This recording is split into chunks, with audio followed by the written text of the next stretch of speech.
Hola, ¿qué tal? Mi nombre es Camilo Parga Zula, bienvenidos a Lo Último Punto News. Estaremos llevando entrevistas de diferentes temas políticos, sociales, económicos, culturales. Y en esta ocasión tenemos un invitado especial desde Italia. Él es Hernán Rodríguez Vargas. Está estudiando un doctorado en historia y nos quiere dar sus conocimientos, sus aportes, sus experiencias, su análisis de la situación actual frente al coronavirus y esta pandemia mundial. Bienvenido a Lo Último Punto News, Hernán, y coméntenos un poco cuál es el panorama que se registra hoy en Italia. Camilo, muy buenas noches para ti y para todas las personas que nos están viendo. Para responder a tu primera pregunta, lo que primero quisiera decir, bueno, son las cifras, los números que a continuación leo, ¿no? Al día de hoy, un día antes de iniciar el plan de normalización y de reactivación de la economía, que será. Los casos confirmados son 225.000. Los casos en los cuales las personas se han curado son 125.000 y las muertes llegan a 31.908 más 153 del día de hoy. Digamos que en un marco general estamos hablando de una situación absolutamente compleja y difícil, em, pero en este contexto el gobierno actual, como los diversos gobiernos de Europa, han decidido empezar a reactivar, como decía al inicio, la economía a través de la normalización de las actividades como negocios, restaurantes, peluquerías, etcétera.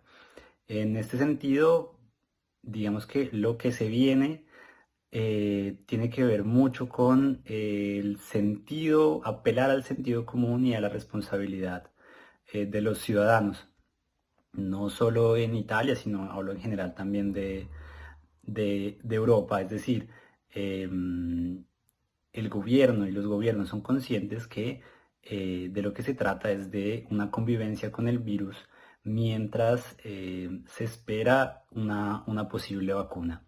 Esa es la situación, digamos, actual. Bueno, Hernán, para comenzar, usted es historiador. Como historiador, ¿cómo se podrá enmarcar en un futuro este momento que es tan histórico para el mundo? ¿Qué se va a decir más adelante del COVID-19? Sí, sobre cómo va a quedar este momento en la historia. Bueno, hay que verlo desde diferentes ángulos. El primero es el hecho de ser absolutamente responsables a nivel, digamos, del conocimiento que ofrece la historia y decir que todavía es temprano para tener una visión de conjunto y decir el COVID-19 aparecerá de este y de este modo en los otros libros, manuales y reflexiones históricas. Lo que sí podemos decir es el tipo de reflexiones que no solo desde la historia, sino que desde la filosofía, desde la sociología, desde la antropología, en general desde las ciencias sociales, el virus ha suscitado. Casos emblemáticos de la historia por ejemplo de la medicina, ¿no? Entonces comparar el COVID con otras epidemias, otras pandemias en la historia de la humanidad. Otro ejemplo importante es el de las consecuencias económicas. Entonces, comparar la cuestión COVID-19 con crisis precedentes, sobre todo con las crisis del 2008 y todavía más con la crisis del 29, la conocida crisis de la Gran Depresión. Y un último ejemplo que me viene en mente es el análisis que desde el punto de vista político se puede hacer de la cuestión del virus, ¿no? Entonces, cómo viene manejado el virus, la cuestión del virus, la cuestión del contagio por los distintos gobiernos, en ocasiones cómo viene manipulado, en ocasiones cómo viene politizado, cómo deviene político el evento, el fenómeno del virus eh, para sostener o afirmar ciertos modelos de gobierno. En fin, digamos que los modos de análisis son múltiples y en ese contexto, en lo que refiere a los libros de historia, luego va analizado todo en su conjunto. Así podría responder, digamos, inicialmente. Bueno, ya se ha analizado anteriormente que esta no es la primera peste que ha ocasionado tantas muertes en el mundo. ¿Con qué otra pandemia, con qué otro virus usted ha analizado la situación actual y qué paralelo ha podido hacer? Sí, en lo que refiere a un episodio histórico con el cual podemos comparar este virus, me viene en mente uno en particular de los muchos que pueden venir en mente. Es el caso de la peste negra en el 1300 y cómo fue manejada, por ejemplo, en Venecia. Está, por ejemplo, el caso del médico palermitano Giovanni Filippo Ingrassia, que sugirió manejar la cuestión de la peste a través de una estrategia de 3 puntos, que consistían en el oro, el fuego y la horca. Con el oro estaba indicando la necesidad de sostener económicamente a través de una gran cantidad de recursos el bloqueo de las actividades productivas. Con el fuego se quería decidir la necesidad de quemar todas las propiedades de las personas apestadas, es decir, hacer una gran campaña de limpieza pública. Y por último, la horca, la necesidad de castigar severamente, en este caso, a aquellos que transgredieran las órdenes de aislamiento. Es muy interesante el caso del oro, el fuego y la horca por las posibles analogías que podamos hacer con el tiempo presente, ¿no? Entonces, la necesidad de sostener la economía que actualmente se encuentra bloqueada.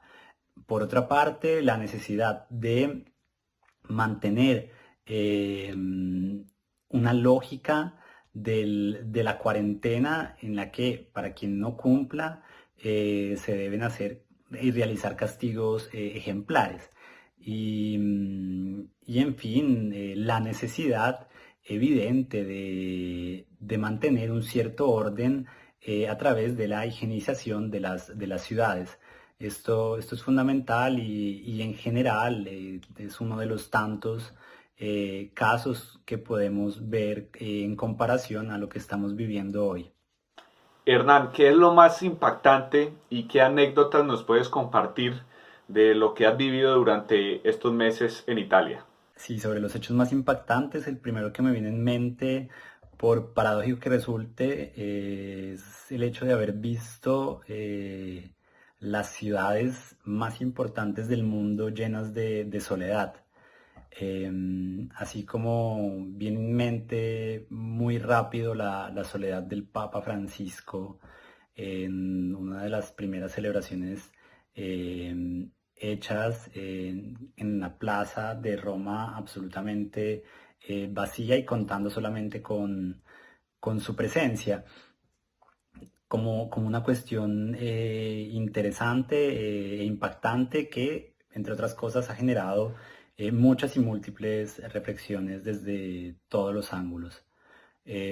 Por otra parte, vienen también a la mente anécdotas, como los casos en los que la gente que en Italia está acostumbrada, por ejemplo, a, si el clima lo permite, a realizar un asado en familia o en grupos de amigos o de encontrarse junto al mar, no sé, por ejemplo, está el caso, me parece, en Sicilia o en Nápoles o en las dos, que algunas familias salieron a la terraza, subieron a la terraza para realizar el acostumbrado asado y llegó un helicóptero de la policía a, digamos, a impedir esto porque se estaban violando una de las reglas de la cuarentena, que es evitar el agrupamiento de personas y en fin, digamos que esas son un poco las anécdotas que recuerdo y las cosas impactantes que me vienen en mente.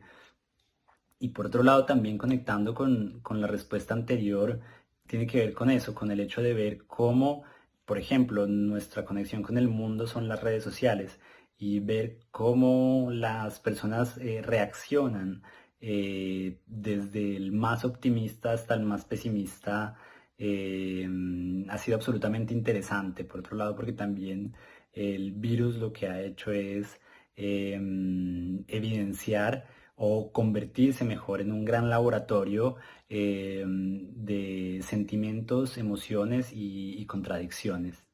Bueno, como historiador, ¿qué sensaciones y qué estados de ánimo has tenido que vivir en estos tiempos? Sí, en la línea de lo anterior sobre las sensaciones y los estados de ánimo también son múltiples. Digamos que en mi caso, personalmente, tengo la facultad de que justamente mi trabajo consiste en leer y estar delante del computador mucho, mucho tiempo y en solamente realizar las pausas para comer o para al máximo salir a caminar un poquito y ya está. Entonces digamos que no me ha dado tan duro desde muchos aspectos y como sé que ha sucedido con muchas personas. En ese sentido me siento absolutamente afortunado. Por otra parte, a nivel de las emociones, bueno, pasan todo tipo de emociones, desde la alegría que significa saber cotidianamente que las personas que amas están bien, hasta la tristeza absoluta de ver constantemente la gran cantidad de personas que mueren, el hecho de que los familiares de aquellas personas que mueren no pueden ni siquiera sepultar a sus seres queridos, digamos que es desgarrador desde muchos puntos de vista. Entonces también a nivel de las emociones eh, ha sido una experiencia muy, muy fuerte. Repito, me he sentido afortunado por lo, por lo que sé que tengo, por lo que sé que puedo hacer, pero también absolutamente reflexivo e incluso triste por la situación, no solo en Colombia, sino en general a nivel global, pero obviamente particularmente en Colombia, más la preocupación de estar en el extranjero y pensar constantemente en la familia. Hernán, después de ver todo lo que ha ocurrido en el planeta, la solidaridad que a veces se respira, la humildad que muchos habrán ganado, el tema ambiental, ¿cree usted que saldremos mejores de esta? Sí, sobre si la gente será mejor al salir y responder de una vez lo que hemos venido aprendiendo un poco todos, ¿no? La cuestión si seremos mejores o no, digamos que la pregunta en sí misma tiene que ver con un gran sentido, digamos, de optimismo. Yo no estaría muy seguro, digamos que se trata de una cuestión que ciertamente ha suscitado grandes reflexiones, pero también ha suscitado una grandísima desesperación, es decir, la situación en general ha hecho emerger, sea lo mejor que lo peor de nosotros mismos. En ese sentido, me vienen en mente dos ejemplos. Para decir que ha suscitado lo mejor de nosotros, significa que ha suscitado grandes manifestaciones de solidaridad en general. Y por otra parte, cuando me doy cuenta de que no, es cuando veo, por ejemplo, la gran cantidad de contaminación que podemos ver y evidenciar a través del uso de los tapabocas, de los guantes, etcétera, que terminan en el mar. Es decir, no es prematuro afirmar si saldremos mejores o peores. Es más, me viene en mente que es una pregunta que comprende un mito muy, muy antiguo, ¿no? Que sería, por ejemplo, el del Arca de Noé. Como qué pasaría si eh, mm, que es una viejísima pregunta, como qué pasaría si diezmando la población esto genera reflexiones y podemos llegar a ser mejores. La respuesta es a lo mejor que ni mejores ni peores, aunque está bien generar ciertas reflexiones desde ciertos ángulos y bueno, principalmente respondo diciendo que es temprano para decir o para pensar incluso en cómo saldremos. También por otra parte va analizado caso por caso, es decir, prácticamente incluso nación por nación, para ver también no solo el comportamiento de los gobiernos, sino el comportamiento de las personas. Bueno, sabemos que además de ser historiador, también te gusta escribir, incluso te han hecho algunas publicaciones en algunos medios locales allá en Italia. Regálanos tal vez uno de esos versos y bueno, también aprovecha para enviarle saludos a su familia allá en Colombia. Sí, por último quisiera enviar un saludo muy grande a mi familia, a mis amigos en Colombia. Decirles obviamente que me hacen muchísima falta, que los pienso constantemente, que los pienso siempre. Y bueno, quisiera terminar esta entrevista como me lo has pedido con uno de los poemas que he podido escribir en este tiempo. Este poema se llama El confinamiento, lo publiqué sea en español que en italiano con un periódico local que se llama Il Quotidiano del Sud.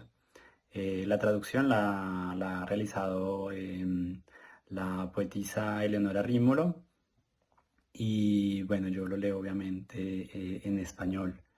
Em, entonces inicio. Una cosa queda, una sola. El calor del sol, la luz de las estrellas, la utopía de la justicia y la ilusión del mar.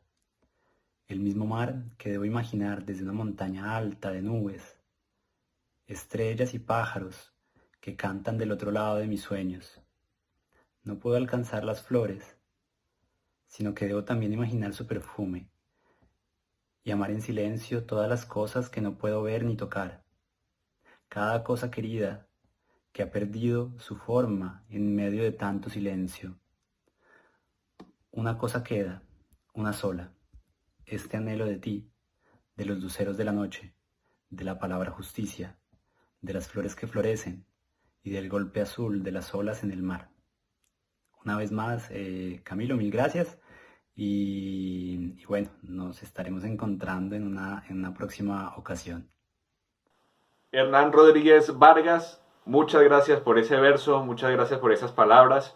Esperanza ante todo, tranquilidad y paciencia es el mensaje que también enviamos desde Lo Último News. Y bueno, enviarle un abrazo fuerte en Italia y recordar que un país lo espera, su país y su familia lo esperan. Y terminamos esta entrevista, por supuesto, con un homenaje a los colombianos, con el himno de Colombia y también con el himno de Italia. Oh, gloria